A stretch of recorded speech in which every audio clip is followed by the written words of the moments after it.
Yikes! Yeah, That's that is really what everybody is saying. Yikes! I know, yikes. But man, I mean, okay, let's calm down a bit first. Let's calm down because we made it. We're in the semifinals of the Champions League after 6 long years. It's been long coming. We thought it was a given, or well, mostly a given. Then we thought, okay, maybe it's not a given. Then we thought, okay, fuck, it's happening again. And now we are there. We're actually there, and we made it. We survived, and it's a it's unfortunate that we have to say we survived because it wasn't meant to be like that. The script wasn't meant to be written that way, but here we are. I think the main thing, Dev, is yeah, we lost. It was nerve wracking. I think I've aged like 10 years in the last two games. I mean, Leganes and now this. Come on, guys. I mean, but I guess, yeah.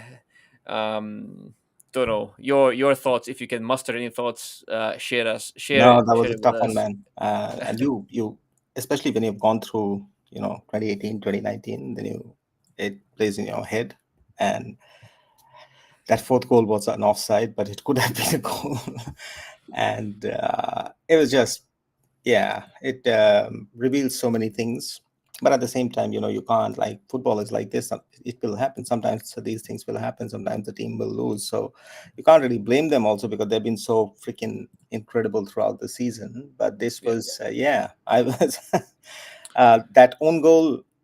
Yeah, that was the first time probably I was like, okay, maybe we are just, squeaking by this season.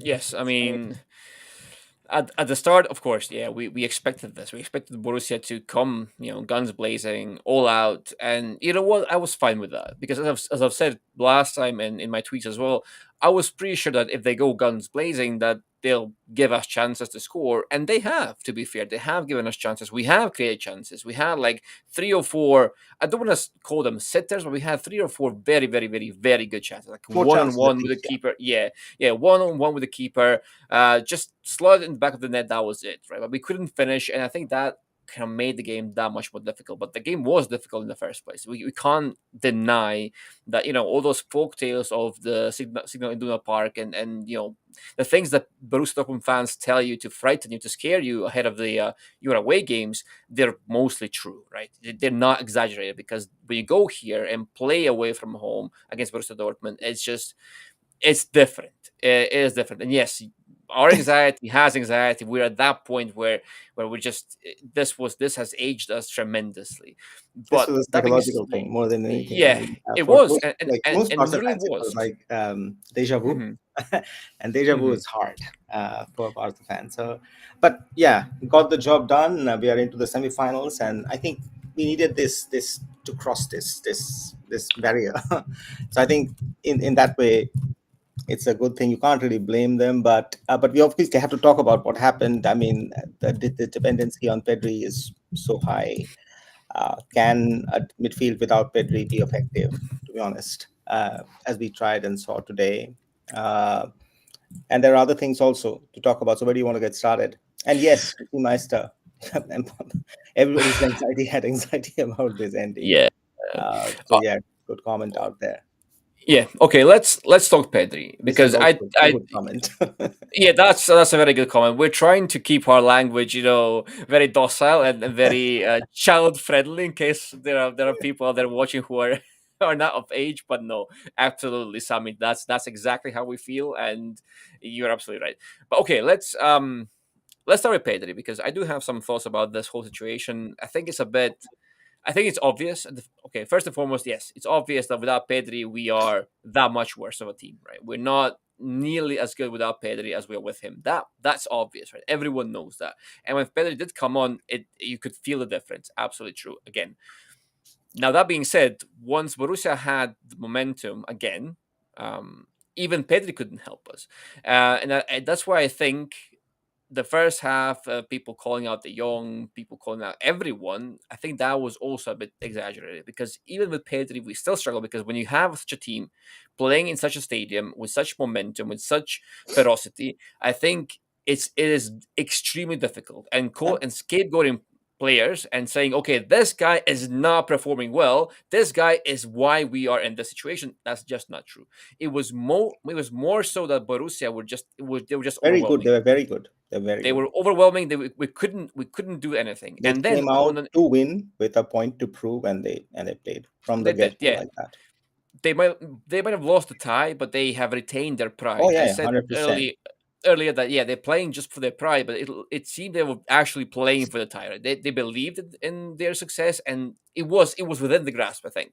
Now, again, I think our collective performance, or on an individual level, just player for player, horrible across the board. I think there is only a couple of players who can stand tall after this performance. That being said, I don't think I still thought De Jong was good. I still thought there were players who were actually doing the things well, or at least having the right idea. Now the execution was obviously lacking. But again, the Borussia Dortmund were the ones who put us in this situation in the first place. I think they were. It's more about them being overwhelmingly good and overwhelmingly believing in themselves and having so much momentum, so much belief and spirit behind them that we couldn't match that in any way. It was more so that than us actually not being able to do anything. Okay, yes, we individually speaking, again, not the greatest performance, but still had four clear cut chances that we could have easily, not easily, but we could have buried the tie numerous times. Numerous times. So that would be my positive in all this Yeah. negative pile of negativity that's floating around, and rightfully so for the most part. But I do think there are positives. Yeah. Yeah, yeah, there were four chances, and if you got to be an elite team, you got to put away those four chances. It's just what it is because you're not going to get hundreds of chances in tough Champions League away games, or today it was Dortmund, tomorrow it will be Inter or Bayern, or after that it will be Arsenal or Real Madrid or what have you. So I mean, you're not going to get that many chances. So when you get those four, you got to take them and you got to score them. And if they did, the tie would have been away. But Yeah. football is not about if and should and would. So football is about what happened. And and one of the things that you said, that even after Pedri, I think we literally conceded four goals, and we were never comfortable till the fifth. Yeah. I think we need to talk about the defense, with Inigo out. Um, what we saw. Hmm. Second, I think when Rafinha and Lamine are having a bad day, and they have been having bad days, maybe they're tired, maybe there's something else. We don't have anybody to just replace or put on as a Yeah. winger, so the threat literally vanishes. Lever can't do that. He's a different kind of player. So, Yeah. and then we saw that on full display today. Hmm. So what's your like, and it's not going to change, right? Like we're going to go into now, the games will come thick and fast. The team is the team. We can't complain about tiredness because every single team in the league is tired. So you can't say we are special tired. It is like everybody's playing through the same thing. And if you want to win titles, you'll have to go through this. So what's the way out of this, Dom? Or are we going to see more of these collapses as we go into the season further? Well, luckily for us, there's not that much to go, right? But I think it is kind of catching up to us. We saw a similar downfall back in November, December, and it was caused by mostly the same things. Now, defense tonight, it was the same blueprint, but it was a very, very shaky and bad execution. Why? Because you had the same high line, same risky high line that we keep mentioning, but you had very little or no pressure on the ball for the first line because, again, yes, fatigue might not be always our way out or saying, okay, we're just tired. Yeah, we are tired. And I think it's affecting how we press. Obviously, I think Lamine wasn't tracking back almost nothing. Rafinha was tracking back less than usual. Lewandowski, we know how much he can and cannot run. So I think the whole front line was so disjointed. It was just not being able to put pressure from the front. And when that happens, I think Dortmund tonight showed us that the real way to actually beat this Barca or hurt this Barca is not necessarily to go over them and play and try and beat the offside line, the offside trap, because that's what Barca would want you to do. It's actually to play through them They played because through. You're absolutely yeah right. they played through us, not over us, through us, to release the runners and distributors, and then they pinged the balls when they had the runners clear and when they had the space and time to actually deploy the passes. No Schlotterbeck. There was no Schlotterbeck, and yet the passes seemed to be pinpoint, right? Not all of them, obviously, but so many of them did find their marks. That's because they took their time. First, they would outplay the first line, outplay the second line, and then when they were in enough space and time, then they pinged the passes in the back. That's how they did it. So they played through us And first kudos before to going Niko through. Kovac for doing that. I mean, obviously he Yep. watched that first league and first Hmm. phase, and he had a point of view, and they kept quiet. And today, when this is not the way Dortmund played a single like any other time Dortmund have played us this season. They have not played like this, like tonight. Yeah. So there was a This. marked change in the way that they have played. And I was thinking about some of the things that Rees was talking about with the changes that have happened in Dortmund after, Niko Kovac has Hmm. come in. And some of them I could see why he was saying that in Yeah. that performance tonight. And, Yeah. and others will be seeing this too, because mostly this season, as you rightly pointed out, what we have seen is people, trying to beat their offside trap to defeat Barca, because obviously that's Yeah. so that's what you see Obviously. first. Yeah. It's obvious, right? So you Exactly. want to go for Yeah. it, Yeah. Hmm. but maybe there's another way. And today we saw that way. Hmm. And as the team gets more fatigued and tired, which is what will be, so there's no point in saying they will be tired and fatigued. It is, if you play football, you this is Yeah. this is the season. You get paid billions for it, so it is what it is. Um, yeah, I think it'll be interesting to see how an Inter adjusts, or a Bayern adjust, Or Bayern. Yeah. after watching this, because the team won't be any fresh you know, when it faces them. So that's going to be super interesting. Yes, Inigo will be back. We can think about, you know Pedri starting, but even with Yeah. that, I think Frankie's performance tonight, and Frankie's been good. Like, and I'm not picking on individual people out here, but Hmm. in the summer, if there are, and then you think about Casados and Bernal and everybody coming in, and where you need to tweak the team, there are definitely places for sure. Yeah. I think, yeah, obviously we're not going to get any fresher, as you said. That's a very good point. I think we should have thought about that much earlier, right? That's what we kept saying. We had these games where we were 3-4 nil up, and Pedri and Lamine and Lewandowski, they all played full 90 minutes. Rafinha played 90 minutes, and it's too late now, right? Now we're in this part of the season when if you rotate, you risk everything. Even you have a cushion of 4 goals, if you experiment, this can happen, right? We tried to rest Pedri, rightfully so. I thought that was a good idea. I thought it was a good choice to play Gavi, and Gavi was good. Gavi was very good. But then again, you don't play Pedri, everything falls apart, and then everyone would blame Flick. Had we lost a tie, everyone would be like, "Oh, why was Pedri not playing?" But then a day before, everyone was wanting Pedri not to play. So it's very Yeah, yeah. it's a very The whole difficult. fan base wanted the team to be Yeah. substituted, and Flick So went with more or less our strongest side, and we it got went. whacked, completely whacked. Yes, it was. I think. See, with the young and the whole midfield, actually. See, when that first line of press was broken, the front line, so many times it was the young and nothing. It was the young and nothing, and then he was tasked to do something miraculous, even in the possession. When he was holding onto the ball, trying to turn and twist, and people were like, "Oh, release the ball," but where?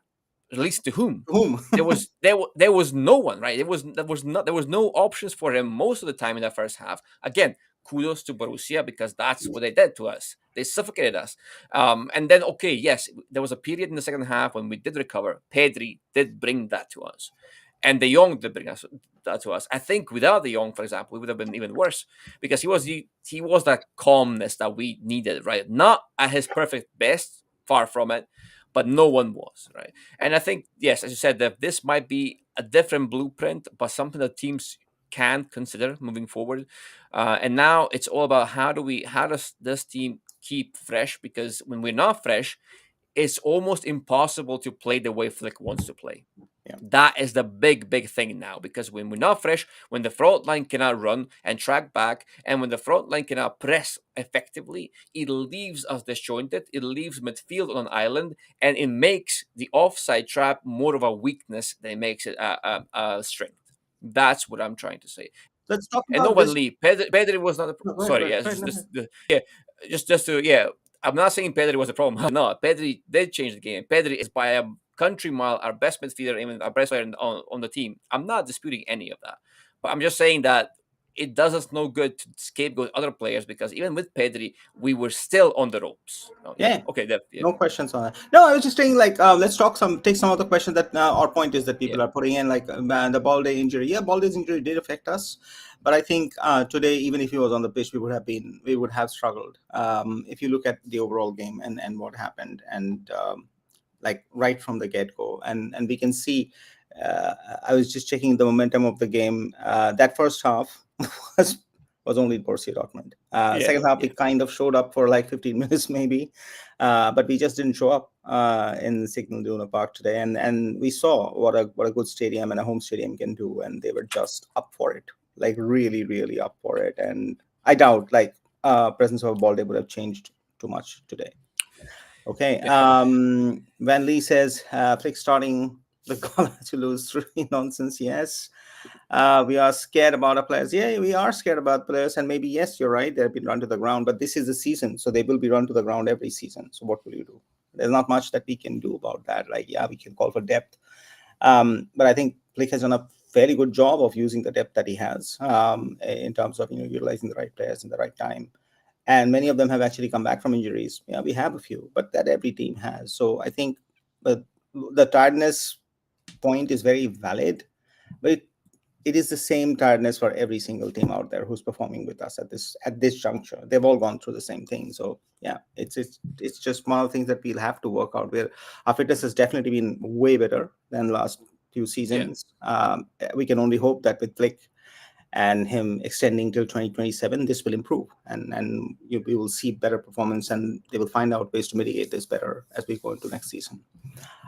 Disgraceful performance tonight from the team. Yeah, no questions on that. Tonight we didn't really show up with against Dortmund at all. But that said, the team has shown up more often than not Yeah. this season. So sometimes these one of these days will happen and we will lose. And somebody said it's good that we got the loss out of our system. I agree. Yeah. It's Yeah. better Yeah. to lose this game than the final of the Copa or the semifinals or the Clasico or what have you. So it's better that we got if this was the defeat that we needed to get out of our system is good. It was one of those defeats after in December when the team started clicking again and we went on this 25-26 match run. So hopefully it spurs something, it kicks something, it instills something into the team and we come out of it stronger. Lamine looks Yeah. like the kid who is overworked, who did not really want to start this game. But Lamine has looked like that for lately. And in the beginning of the season, when he was, the defensive shift that he was putting in was insane. And me and Dom used to often talk about like that was crazy for a frontline, winger or a forward. But now you can see the 17 coming out. You can see the petulance sometimes. Then you can see the anger, frustration, or what have you. But Dom, your thoughts on Lamine?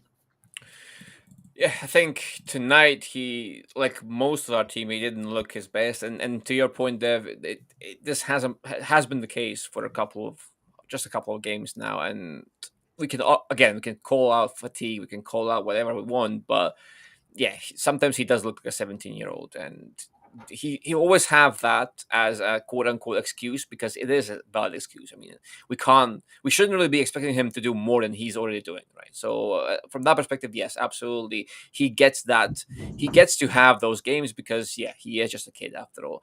But then in those cases, he has to understand that if we are giving him that excuse, then he himself has to accept the fact that okay, some games maybe he won't play, some games he gets subbed off, some games he won't be the main man, and he cannot get frustrated and be this massive. Petulant Oh, figure. yeah, I know, yeah, exactly. So He's he been has to petulant. accept. That's what he has been Yeah, for a 17-year-old kid who's playing his first season. yeah, He's got more than enough game time, I would suggest. I would think, and yes, he's an absolutely precocious talent. But yeah, some of that petulancy has to go, and that's on Flick to figure out how to make that happen. yeah. I mean, Atrocious from it's Rafinha, yeah. Fermin, and Araujo. Yes, atrocious, very hard work they've done, but the Araujo topic remains. Like he has been okay in the last few games, but Mhm. you can't really somehow depend on him as the mainstay of this defense, can you, Dom? No, you cannot. I think it comes back to our initial point when Araujo was doing badly, and then we were bashed for criticizing him. Um, when he's doing badly, you can see that why we said he could be a rotational player or actually situational player, more of a situational player. And when you expect Borussia Dortmund to actually go at you guns blazing, I can understand the rationale. Okay, Araujo, you coming in, you're gonna be the shield. Araujo, you have to be the stability on defense. Now, this is the time for him to actually show like, okay, you can depend on me because this is my game I'm the state. leader. I'm the leader. I have the captain's armband as well. And I'm going to show you that when you need me and when the game state is in my favor or Barca need me to do something that only I can do, I will do it. Now, tonight, it was the game state for Araujo. It was the occasion for Araujo. However, there is an argument that, okay, he has made some tackles and he has made some interceptions, which he has. He has. But then if he gives as much or if he takes away as much as he gives, that's not enough for someone who wants to be a Barca leader, a Barca captain, a Barca legend, a Barca hero, whatever it is, or even a Barca starter under Hansi Flick. There has to be more.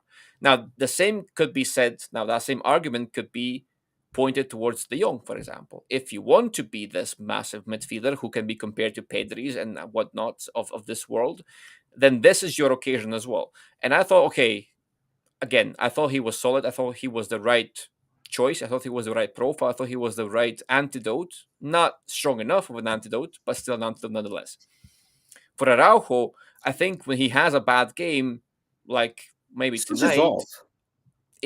I think it does a lot more damage for some reason because it also, if he's not good defensively and not good offensively, and the first phase of our attack is so crucial, and Araujo botches that, everything collapses. I think that's why his mistakes are often under a microscope, under a spotlight, because that first phase is so important for Flick, for Barca, for this Barca, that when it's not clicking, you can feel the repercussions across the whole team, across the whole performance, and it's so painful when it doesn't work. So I think that might be why we see his mistakes a bit more than someone else's, right? Maybe that's why. And maybe But the discourse is that he's a good defender, but maybe not a good defender for Hansi Flick's system. Maybe he's a great defender, and he'll shine with the right cast around him.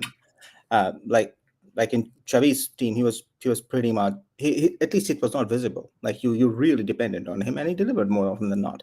So maybe the discourse is that he's a great defender, but not for Hansi's system, and thereby we need to look at alternatives. Or is he not a good defender?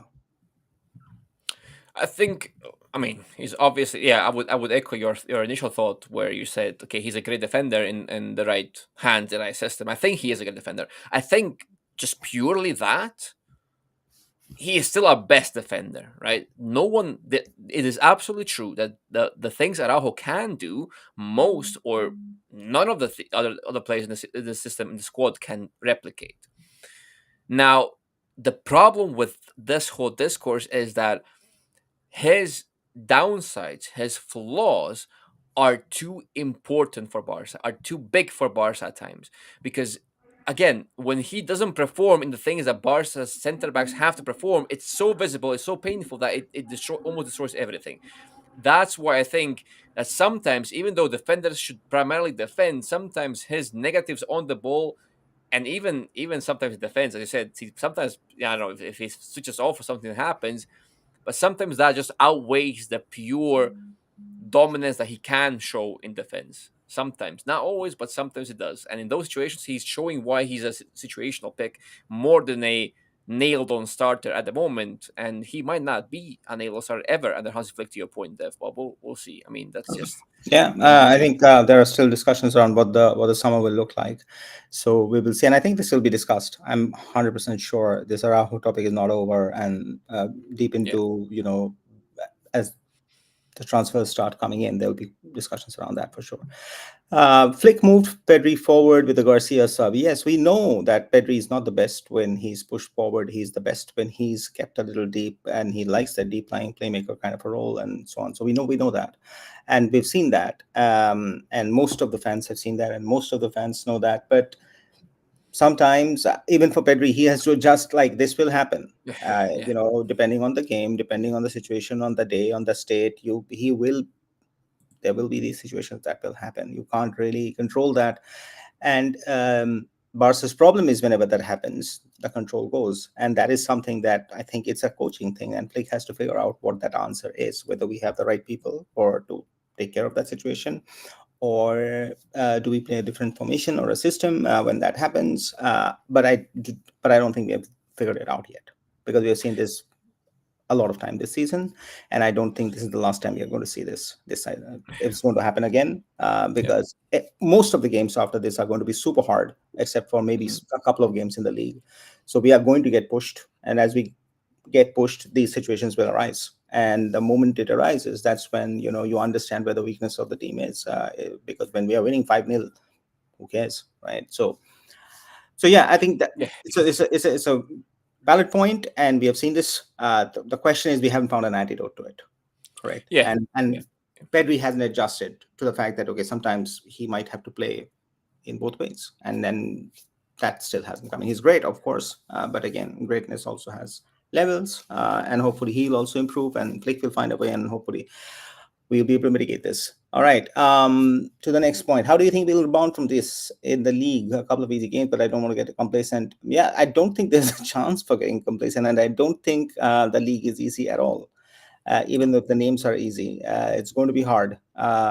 More so because nobody's losing. Like the last game day, everybody won them games, right? So when that pressure is there, and you play with the pressure that, okay, if I lose, my initiative is gone. That little gap that we have, that little cushion that we have, is going to be lost.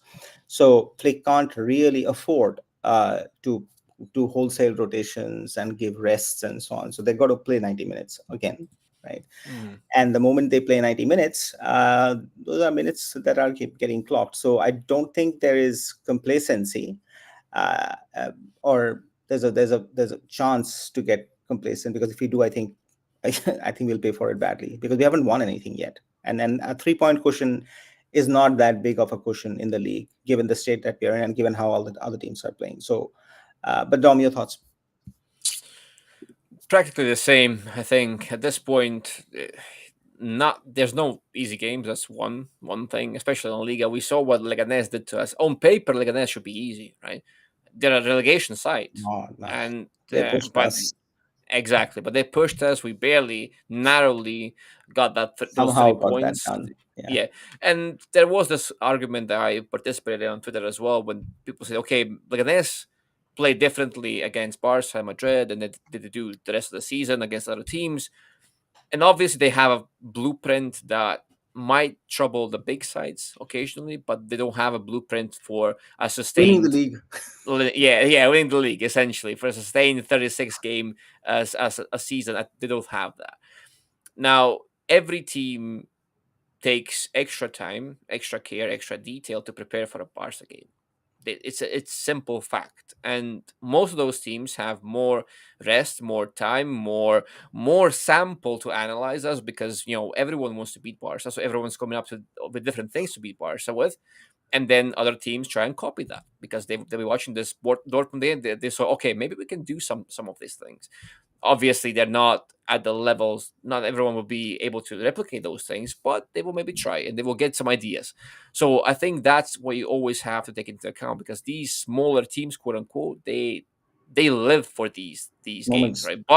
Barca coming to your stadium, for example, that defines the whole season for them. They win or lose, they live for that game. So I think they again, yes, there's no easy games, and we are tired. Obviously, we are, but we also cannot really rotate because we can't really drop games anymore.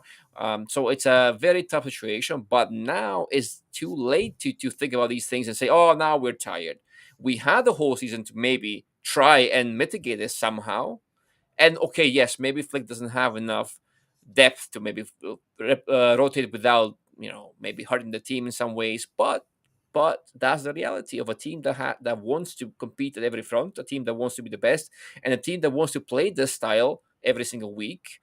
And we knew this style was taxing, and it will be taxing. So it's up to us now to figure this out. I mean, it's not easy, And but all that's what. the winning Yeah. teams, they go through this. Like if you go through the Barca teams that won everything, there wasn't a much of rotation happening. The players who were playing game in, game out, 60, 70 games a season. They were playing that, and so it's a young team, and I think they'll just have to adjust and come through with it. That's basically Hmm. what needs to happen. But I doubt there's any situation in life, that you'll find exactly perfect, five substitutes for your team at every given point of time, so that you take five out and five come in and everything's it just doesn't not going to happen ever, right? So the first team players who drive the maximum impact are going to be the first team players who drive the maximum impact, and the coach is going to depend on them 100%, because that's what he's been given, and his job is to go and win trophies. So it's a young team. They just have to figure this out on their own, and it's on the coaching side to get them to believe, get them ready, get them physically acclimatized, what have you, to be prepared. And so on. So sure, we had much less, injuries this year than last year, um, and that's a positive step in the right direction. So we just have to hope that that happens. To Andy's point, Dortmund were horrible. I see where you're coming from, but I think the way they pressed us and the way they played through us, I think there was something good in that. They came to play. Right. Yes, the goals were chaotic. Yes, the goals were incidental. But even Barca has scored many chaotic incidental goals. This and some. Yeah, sure. They have also scored incredibly good field goals. Um, but they've created those chaotic situations through their game. And they deserve every single goal that they got, for sure. Right. We were outplayed completely, and crowd support is crowd support for sure. Yeah, so I just think that there is, I mean, we do need to give credit to Dortmund somewhere for that performance that they put in. That said, yeah, had we showed up, probably this wouldn't have happened, but we never did show up for that. Why can't we blame this bad performance on Flick not being able to rotate? Well, there is a thought that maybe we could have got the same result with a second line of players, Tom, where we did not feature any of these players. But do you think that would have actually worked tonight? No, I don't think we are where we are if Flick had rotated much more. If he had rotated heavily and aggressively throughout the season, yes, we might maybe we'd be more rested at this point. But maybe I do think that we are where we are because we've been able to play the best team and we've been able to play the best football somehow and keep going and keep going. Now, what I do think, and I keep saying this is not the first time I will say this, is that in the winning game states, when you have 3 goal cushions, 4 goal cushions, then I still think that is the best time to rotate. And that was the best time to rotate for Barca multiple times throughout the season. But those moments were not used. I feel like those moments were not used. Fair point. You want to play your best team because you know how important every game is in La Liga, in Champions League. Everything's important, so you play your best team. But then, so many times that best team got the job done by halftime, even, or maybe by the 50th or 60th minute, they got the job done. And yet we kept them on. We kept playing with them more or less, and that kept happening multiple times. I still think those were the moments when okay, now you have you have a great chance to actually rotate without risking as much. So yes, I would say that was still the main issue. Not maybe making aggressive rotations from the start, but then in winning game states, absolutely yes. I think Dortmund going three at the back outplayed us, played through our midfield so easily, no pressure from the front line. But so, yeah, we've talked about it. Yes, they did exactly that. Niko Kovac came with that idea. He played through, and then he released the runners, and we were in all kinds of problem. And yes, I mean, with our kind of high line, if the front line doesn't press, if the back line doesn't connect to the front line, which is what Dom was talking about with people like Araujo, which becomes sometimes a challenge, right? Then our entire game absolutely goes out of the window, and that's what we saw happen today. Generally, Lamine and Rafinha put in a ton of more effort into just putting that front line pressure. Today that was absent, so they had literally free reign, and we have a high line. And with Araujo, you can't get those passes going, you can't ping those 60-meter passes, and that's where the game got unstuck. And once they had momentum on their side, we Yeah. were just all over the place. And Kovac knew it, and he played for that. And we struggled. And it's interesting to see who else takes on this blueprint and comes to meet us in the semifinals, because we still don't know whom we are going to meet. But either Bayern or Inter, it is going to be hard. It's going to be really hard as we go into that game with the situation that we have, Balde and everything else. I think Pablo Torre is a point that many people have been talking about, and I was looking at Twitter and everybody else, and some people's thought was that, why not Torre instead of Famin? But and yes, he has played good cameos this season, but how do you trust him? He's hardly played a game at all in the last 4 months. Do you just suddenly trust him in the Champions League quarterfinal to take on the Heat and just manage the game, Dom? Is that going to actually happen? Or on the contrary, why didn't Flick play him at all throughout the season Exactly that, and after a few promising performances, what have you? yeah, yeah, exactly that. It's just it's not a game. I think Thurman as a profile, we keep saying that he fits this idea of number 10 that Flick wants to have. And again, Thurman was responsible for our goal partly, right, with that cross that ended in an own goal. And he was also in two or three excellent positions. Now he missed all of his chances tonight, which is unlike Furman, because lately he has been his finishing has not been at the highest of levels, and this is exactly why you usually always say that Furman is going to always be valuable is because he has that ball striking, he has the finishing, to actually play the 10 role exactly like Flick would want him to play it. And I think Pablo Torre, yes, he's a different profile. He also needs to be a much more involved. And tonight, when Pedri was involved, when the guy was involved, when Ferengi was involved, we were good.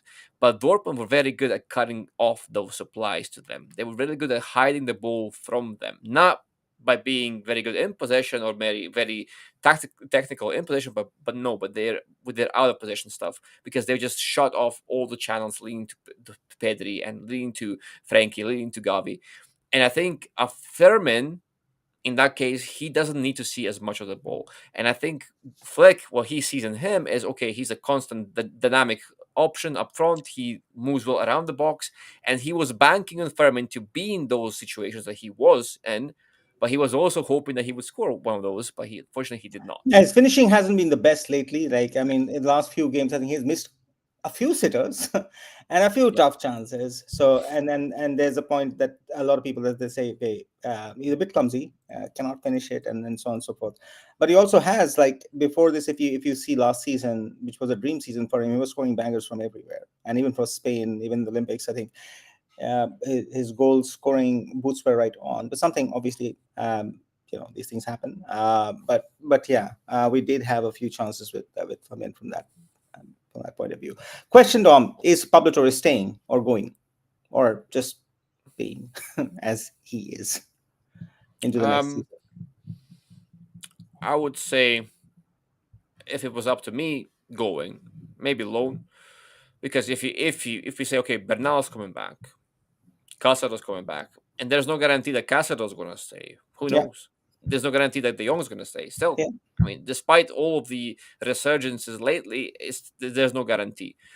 However, I think Pablo Torre has even less chances of Of being getting game a time. Yeah, yeah. So I think even if he does get something, it might be crumbs here and there. It won't be enough for a player who needs to play to develop. It won't be enough for a player who at Barca everyone needs to have an impact, right? Every player that we have in the squad, if we're gonna keep them, they need to serve some purpose. And I don't think at this point, I don't think that Pablo Torre is giving us enough net value to warrant that. Now I know he's talented. He is. He absolutely has his traits. Absolutely has a profile that can do things, but I just don't see him. He would be what sixth, seventh choice yeah. if this midfield stays intact. And there are some reports that we want to sign more midfielders. So even if someone But that's goes, weird. I know, it That's is just kind of really weird, weird. but Where are you gonna fit those players, man? Anyway, Dave, you give yeah. Dortmund way to credit. Chesney error, Araujo error, Krenzi. Yeah, I get where you're coming from. Yes, the be conceded from errors, but they created the situations for they knew our weaknesses. They pushed the right buttons. We created the same errors, and they scored. So and for that, I think my credit is to them for doing that, for exploiting us, and they knew how to exploit us, and they did. Right, and we made errors for sure, but like any team who concedes is making an error somewhere. Otherwise, why will they concede? And so on. But I see your point where you're coming from. Okay, it felt like nobody wanted to start this game. Yeah, that was weird. Did we have? Did you think that we kind of like took it for granted that we have got this done? We have got this settled. This is one and dusted. Was there a little bit of that, Dom, or is it that we were like, oh, I'm super tired. I can't bother to show up for a Champions League game. What happened out there? I think once we conceded an early goal again, I think that's the worst. That's just the worst.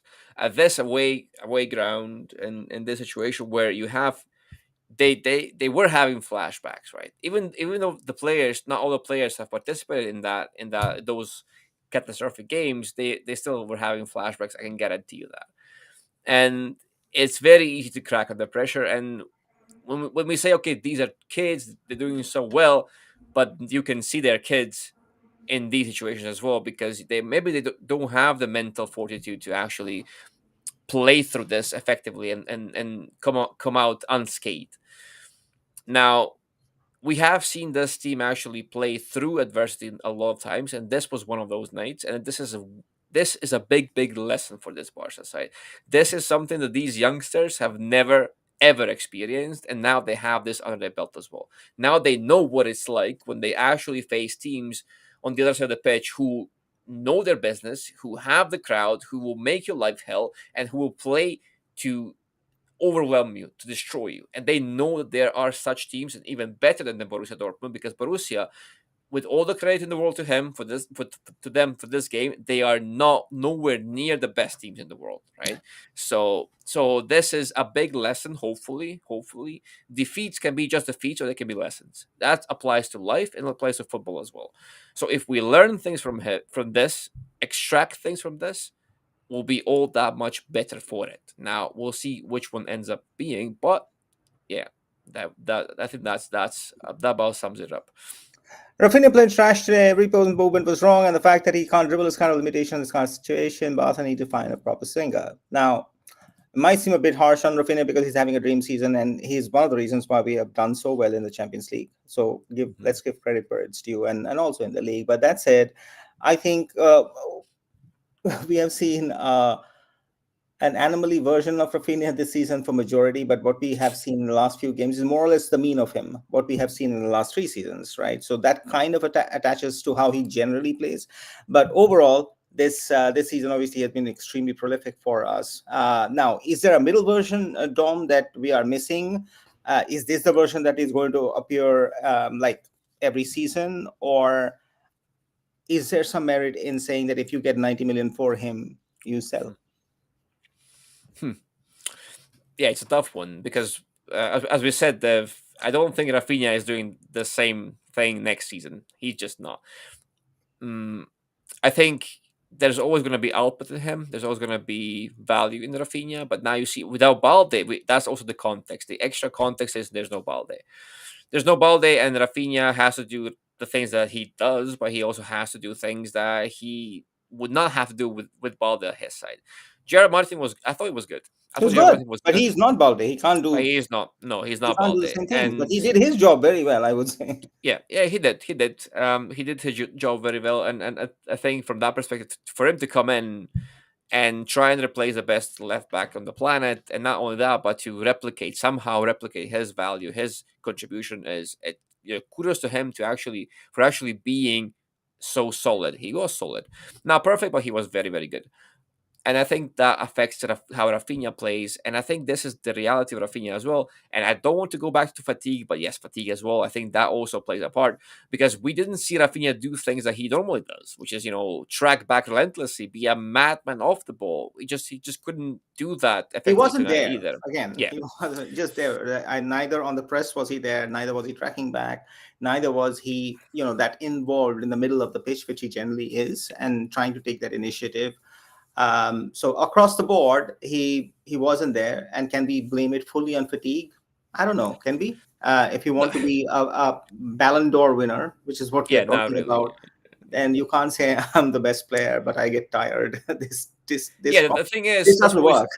that's what we said when he scored those goals. We said, okay, 9 out of 10 times he doesn't score those Those goals, goals. and that is still true. I mean, props to him because he has amazing goal scoring abilities. Yeah. He has Yes. amazing ball striking. His shots are unbelievable. But guys, the goals that he has been scoring this season, they are Insane. not normal. Literally They're not insane. normal goals. Yeah, yeah. If you ask Rafinha to replicate those same goals 10 times, 20 times, he probably scores one of those or two of those at most. It's not me dissing him. It's just the reality because those goals were that unbelievable. But we'll see how. That's why the club has to ask themselves, okay, 90 million on the table. Do you take it or leave it? Okay, guys, you can type in the comments. Would you take 80 million for Rafinha? I mean, try and Yeah, not. that's the Yeah, question. Like, I yeah. mean, you're all here, and some of and most of you watch the game. You're incredibly passionate fans of Barca, just like we are. It's not like anything different. So, if something like that comes, do you take it or do you leave it? Right? Mhm. Because I fundamentally believe, like, yeah, it's going to be super hard for him to replicate this season again. That's I may be wrong. 100% we can all be wrong.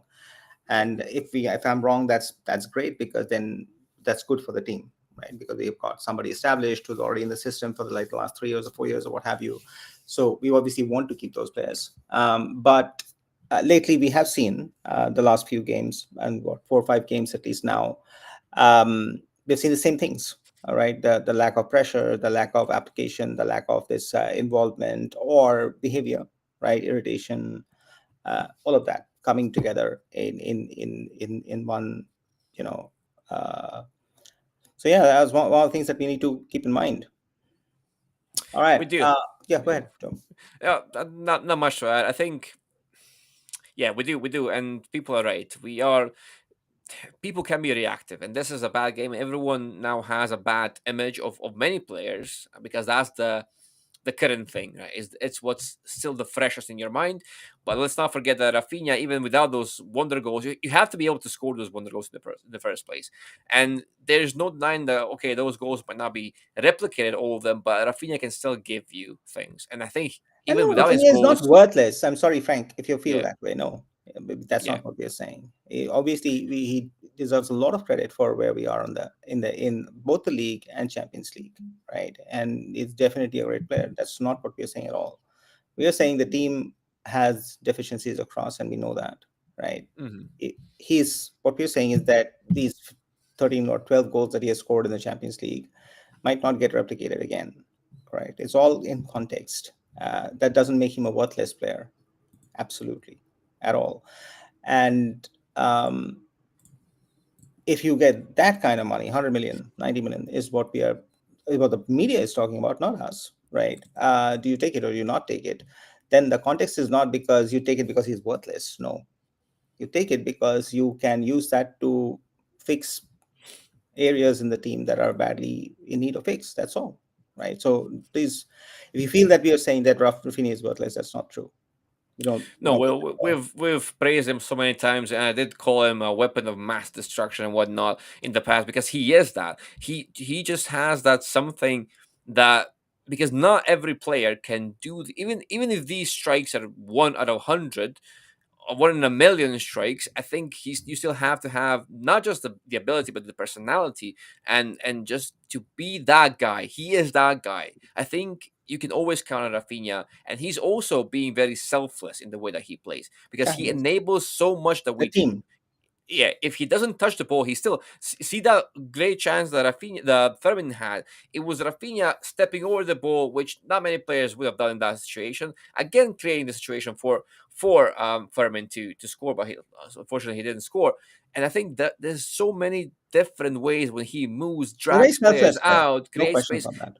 Yeah, and his running, his parallel run, diagonal run, which however you want to call it, is unstoppable. I still think to this day that there is no answer to that one move that only Rafinha does so well in the whole of football that I have seen at least. So I think he has so many amazing qualities, but an offer of 80 million, I think Barca would actually. I'm not saying they should, but I think it would maybe make them think twice. I think it would.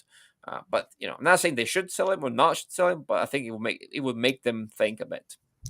KG, You know, yes. Leon, we do need to invest in fullbacks. There's no question on that. Jared Martin is good, and Jared Martin has done much better than most Barca fans ever expected. So no questions on that. So credit where it's due. But that said, he is not the player that can make that difference on nights like this, right? So that's 100%. There's no doubt about that. But I think we just didn't have the funds to get, and Flick did the best of a bad situation, and he molded a player that he thought he could use to just makeshift, make do for the season, and that I think Jared Martin has done pretty well. But I don't think he's the answer. But the answer is good fullbacks. Now, good fullbacks for the money that they come. I mean, and we are talking about, and we often on our channel talk about which other players that we need to sign, yeah, and we are yeah, talking about fullbacks there as well. So, 100%, we need to invest in fullbacks. Who is available, who can come in, who would be the right fit is where the question is, and whether we have the money. Okay, so there are lots yeah, of permutations or lots of dependencies around that question. But for sure, we definitely have uh, a need for a player in that place.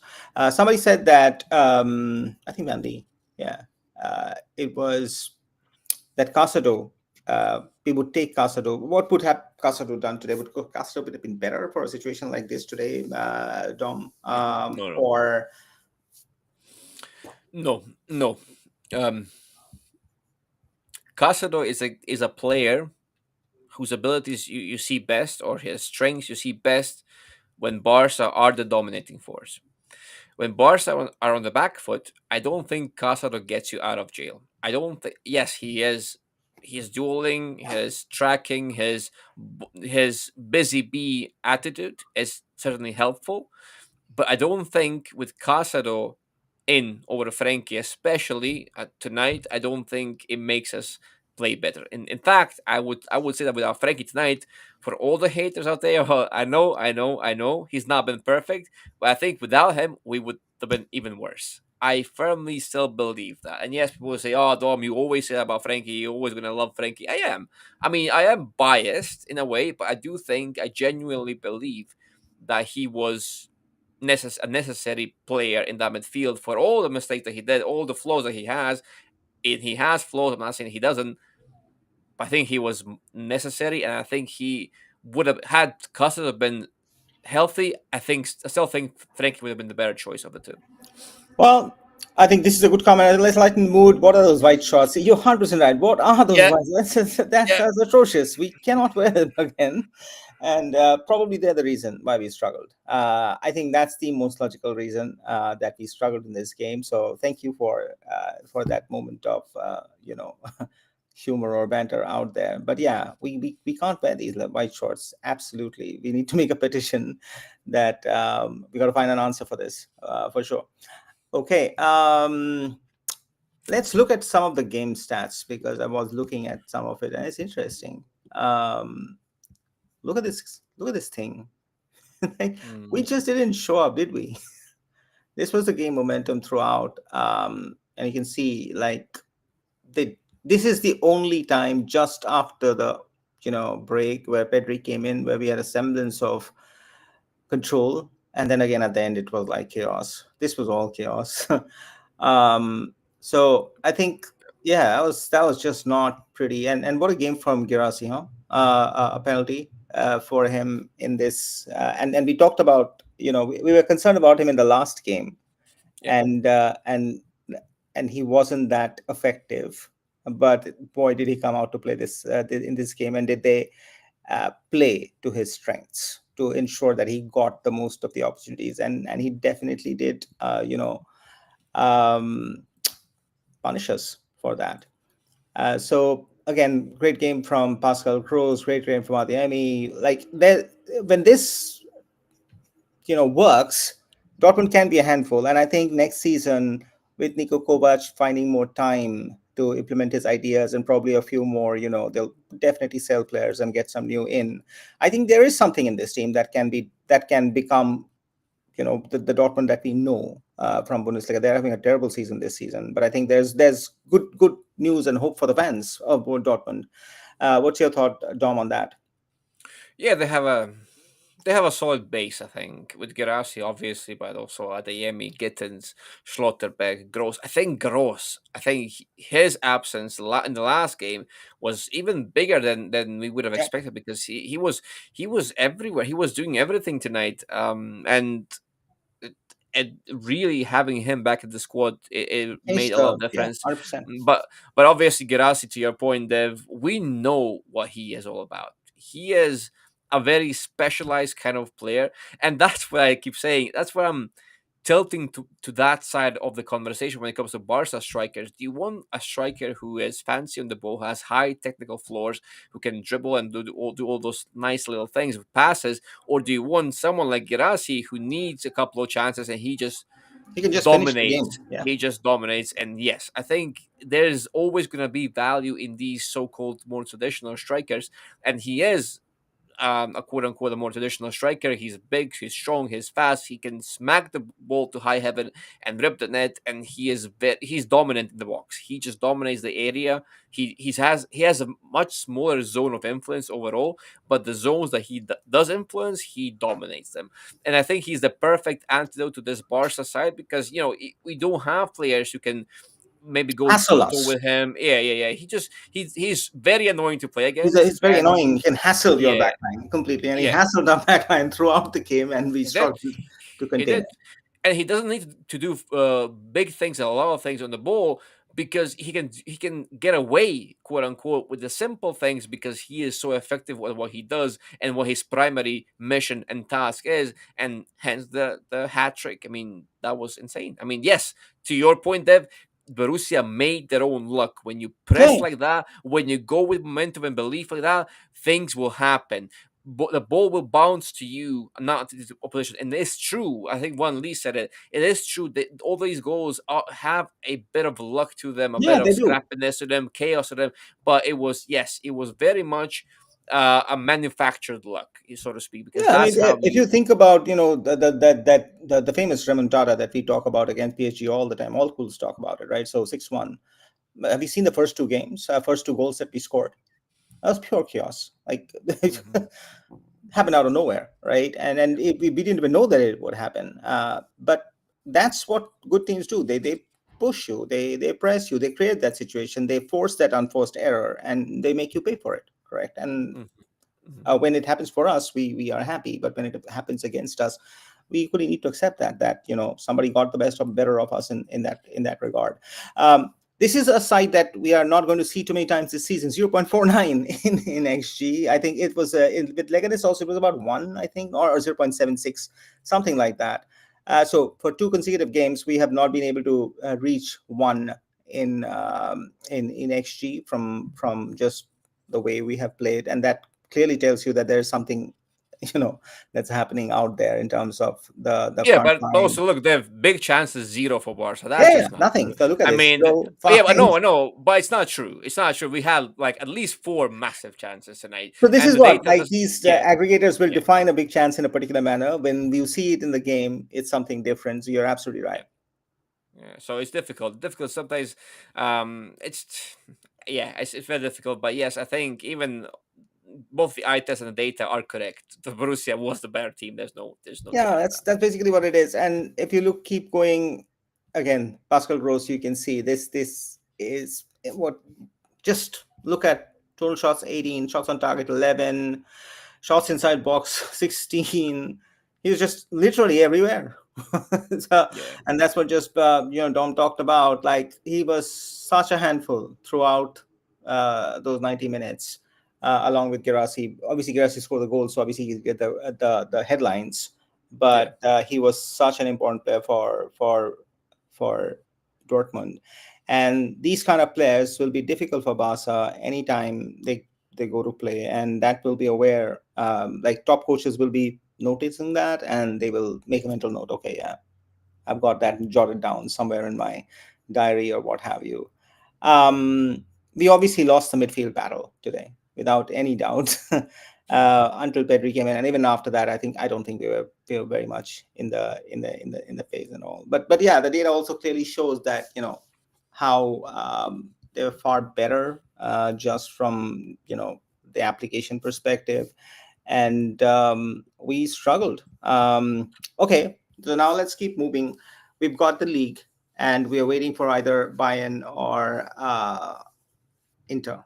And a lot of people have been asking us about this question. If it's Inter, how do we face Inter? If it's Bayern, how do we face Bayern? So, Dom, what's your thought on that? It's always going to be the same. I don't think our approach changes regardless of the opponent. Now, I think the biggest thing, I would just say, okay, play our game and so on and so forth. But now, the biggest thing now after seeing this Dortmund game is, can we actually be ready physically, mentally, tactically, whatever, to press the way we want to press and to be at the team off the ball that we have been throughout the season. Because if you do this, what we have done tonight against Borussia to Inter or Bayern, they will. I don't know if there's a light enough word, a nice enough word for me to describe what they would do to us if we show up to that game with the same approach as tonight. Right? We cannot. That cannot happen. But then again, on the other hand, how does Flick prevent that? If his players cannot run anymore, if they cannot press anymore, if they cannot really enforce his tactics out of possession, then how do we combat it, right? So I think for me that is the biggest question. How do we go to Inter or Bayern and make sure that we can actually press them? Because without pressing them, the highline doesn't work. The counter pressing doesn't work. The pitch is not small. The pitch is very big. If the pitch is full of holes, and everything that we want to do we cannot do. So that is the essence. I think tonight has showed us how important pressing is to Barcelona and to Flick. And if we can't press Inter, we can't press Bayern, we'll be in a lot of trouble. So does Flick adjust, or do we somehow magically recover and then we can just do whatever we do against Bayern? That would be my But main. which one do you want? I personally would take Inter over Bayern. I just don't want Bayern, but that's a personal thing I have because we've got walloped by them so many times, and the Yeah. fact that we've got over them for one season, I'm happy with that. I just don't want that again. But Mhm. that's just silly stupidity, because that's got no logical, rational or bias towards it. But so, that's just me talking nonsense. Anyway, Yeah. but from that perspective, Dom, which team is, yeah, at this level nobody is easy, Yeah, but there's only still margins. Yeah. the Hmm. margins are fairly thin. But still, for this Barca to have a chance of going through into the finals, which is a better team, so-called better team? um well, that's a loaded question, because I think Inter have for full disclosure, I think Bayern is going through. I think Bayern is going through. I don't think that Inter will beat Bayern. I don't know why. I just have this hunch. But I think Inter has exactly the tools to hurt this Barca. It has such good tools to hurt this Barca. That's why I would never pick them. However, picking Bayern and saying, "Oh, I would rather play a Bayern in the semifinal," that sounds crazy, right? And it is crazy because you should not wish, whoever you are, you should not wish for a Bayern in the semifinal of Champions League, especially because again, as fate would have it, our second leg will again be away from home. So the first leg is at home, and then we have away from home for the second Yeah, leg, which is I'm which not is keen to see Alliance Arena at no, all. no. I don't know how big of a fortress San Siro can be in an away game in the Champions League semifinal. I don't know. Honestly, I think again I would lean towards Inter maybe still being a better not a better matchup for us, but just historically, Yeah, I would and take we into. are what. I'm happy. Yeah, I think. I will say take into no Yeah, more yeah. I Bayern. think. But Yeah, uh, yeah, but yeah, but yeah. would love to know, guys. What do you guys think? Like, do you prefer one or the other, or do you feel they're the same? Or Mm, would love some of your thoughts yeah. on how you feel.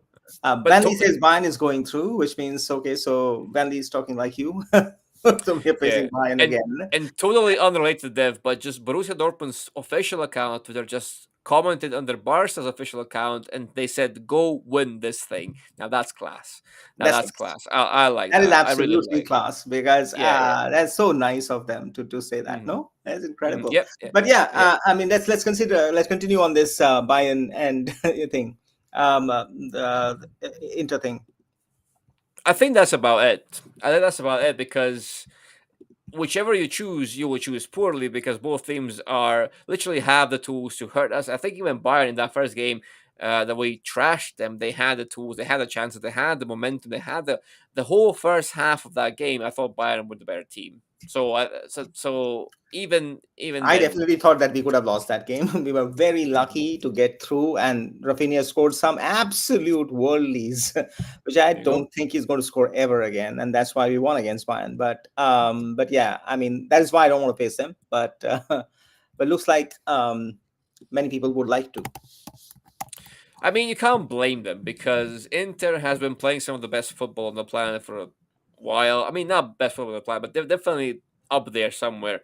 And to this comment's point, yes, Bayern are missing players. They are missing players. That's true. So maybe yeah, maybe that could potentially give us an edge. But at the same time, again, I think so much depends on what kind of Barca shows up because if we can't enact Flick's ideas, especially out of possession, guys, out of possession, I just think that if we give Bayern the same space and opportunity to play through us like Borussia Dortmund, then that's curtains.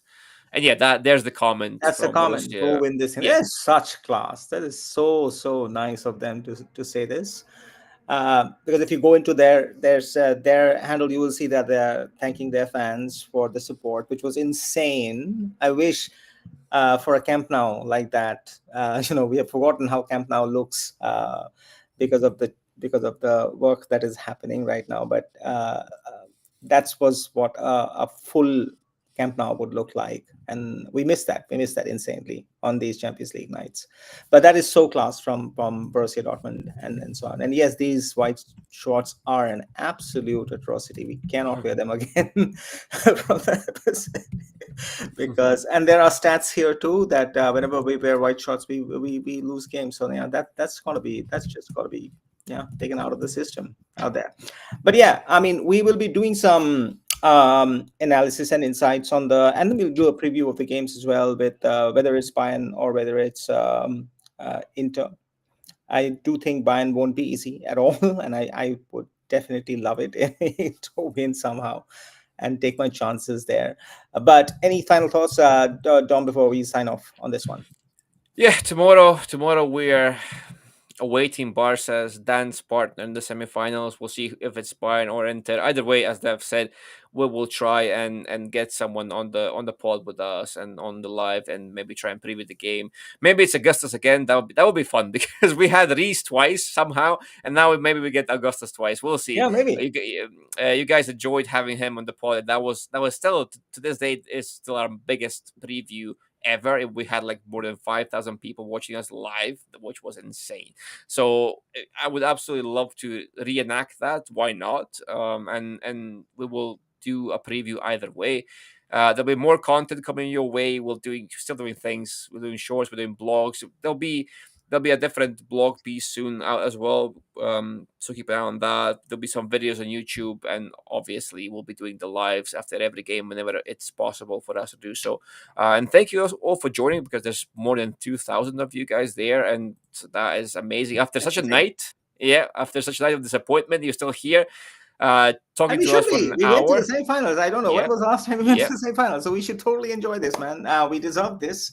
Yesterday was a tough night, but I mean, every single team who has won the Champions League has gone through nights like this. They have not like gone and won everything. Bad nights will happen. The team will lose. It's fine.